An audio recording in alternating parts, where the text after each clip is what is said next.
പ്രിയമുള്ളവരെ, വിശുദ്ധ ബൈബിളിനെ ആസ്പദമാക്കിക്കൊണ്ട് ഞങ്ങൾ സംപ്രേഷണം ചെയ്യുന്ന ഒരു ചാനലാണ് ബൈബിൾ വചനങ്ങൾ എന്ന ഈ ചാനൽ. ഈ ചാനലിൽ കൂടി വിശുദ്ധ ബൈബിളിലെ പഴയ നിയമത്തിലെ ഉൽപ്പത്തി പുസ്തകം മുതൽ പുതിയ നിയമത്തിലെ വെളിപ്പാടിന്റെ പുസ്തകം വരെയുള്ള എല്ലാ അധ്യായങ്ങളും ഉൾക്കൊള്ളിക്കുവാൻ ഞങ്ങൾ ശ്രമിക്കുകയാണ്. ഈ ദൈവ വചനഭാഗങ്ങൾ കേൾക്കുന്ന എല്ലാവരും ലോകത്തിന് ശാന്തിയും സമാധാനവും നന്മയും ഉണ്ടാകുവാൻ വേണ്ടി എന്നോടൊപ്പം സർവശക്തനായ ദൈവത്തോട് പ്രാർത്ഥിക്കുക.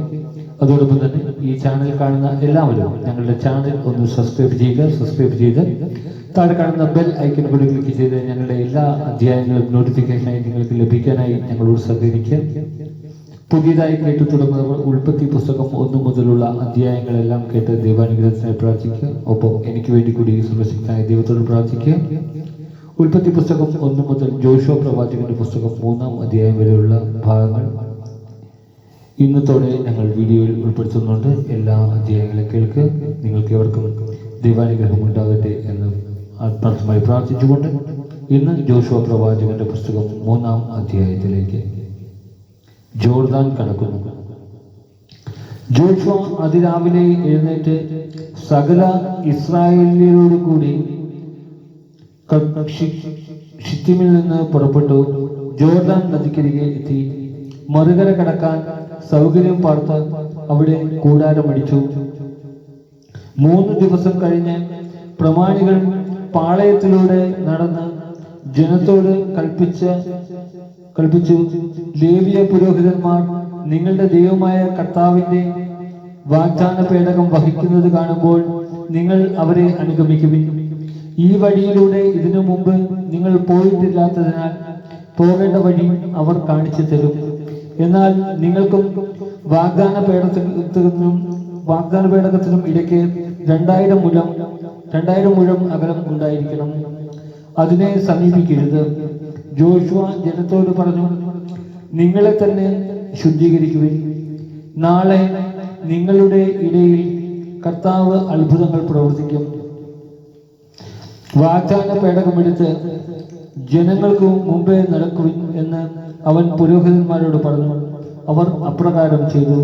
കർത്താവ് ജോഷുവയോട് പറഞ്ഞു, ഞാൻ മോശയോട് കൂടെ എന്നതുപോലെ നിന്നോട് കൂടെയും ഉണ്ടെന്ന് അവർ അറിയുന്നതിന് ഇന്ന് നിന്നെ ഞാൻ ഇസ്രായേൽ ജനത്തിന്റെ മുൻപാകെ ഉന്നതനാക്കാൻ പോകുന്നു. ജോർദാനിലെ വെള്ളത്തിനരികിലെത്തുമ്പോൾ അവിടെ നിശ്ചലരായി നിൽക്കണമെന്ന് വാഗ്ദാന പേടകം വഹിക്കുന്ന പുരോഹിതന്മാരോട് നീ കൽപ്പിക്കണം.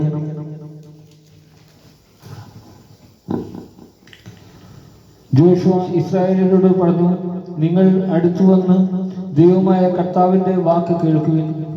അവൻ തുടർന്നു, ജീവിക്കുന്ന ദൈവം നിങ്ങളുടെ ഇടയിൽ ഉണ്ടെന്നും കാനാന്യർ, ഹിത്യർ, ഹിവ്യർ, പെരീസ്യർ, ഗിർഗാഷ്യർ, അമോര്യർ, അബൂസ്യർ എന്നിവരെ നിങ്ങളുടെ മുമ്പിൽ നിന്ന് അവിടുന്ന് തുരത്തുമെന്നും ഇതിനാൽ നിങ്ങൾ അറിയണം.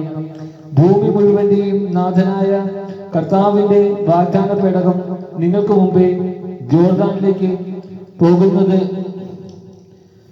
കണ്ടാലും ഇസ്രായേൽ ഗോത്രങ്ങളിൽ നിന്ന് ഗോത്രത്തിന് 1 വീതം 12 പേരെ തിരഞ്ഞെടുക്കുവിൻ. ഭൂമി മുഴുവന്റെയും നാഥനായ കർത്താവിന്റെ പേടകം വഹിക്കുന്ന പുരോഹിതന്മാരുടെ ഉള്ളങ്കാൽ ജോർദാനിലെ ജലത്തെ സ്പർശിക്കുമ്പോൾ വെള്ളത്തിന്റെ ഒഴുക്ക് നിലയ്ക്കുകയും മുകളിൽ നിന്ന് വരുന്ന വെള്ളം ചിറ പോലെ കെട്ടി നിൽക്കുകയും ചെയ്യും. തങ്ങൾക്ക് മുമ്പേ വാഗ്ദാന പേടകം വഹിച്ചുകൊണ്ട് പോകുന്ന പുരോഹിതന്മാരുടെ കൂടെ ജനം ജോർദാൻ നദി കടക്കുന്നതിന് കൂടാരങ്ങളിൽ നിന്ന് പുറപ്പെട്ടു. വാഗ്ദാന പേടകം വഹിച്ചിരുന്നവർ ജോർദാൻ നദീ തീരത്തെത്തി.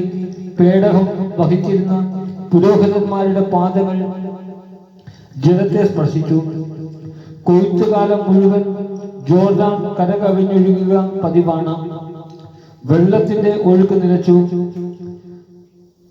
സാരദാന് സമീപമുള്ള ആദം പട്ടണത്തിനരികെ അത് പിറക് ചിറ പോലെ പൊങ്ങി. അതിലെ ഉപ്പുകടലിലേക്ക്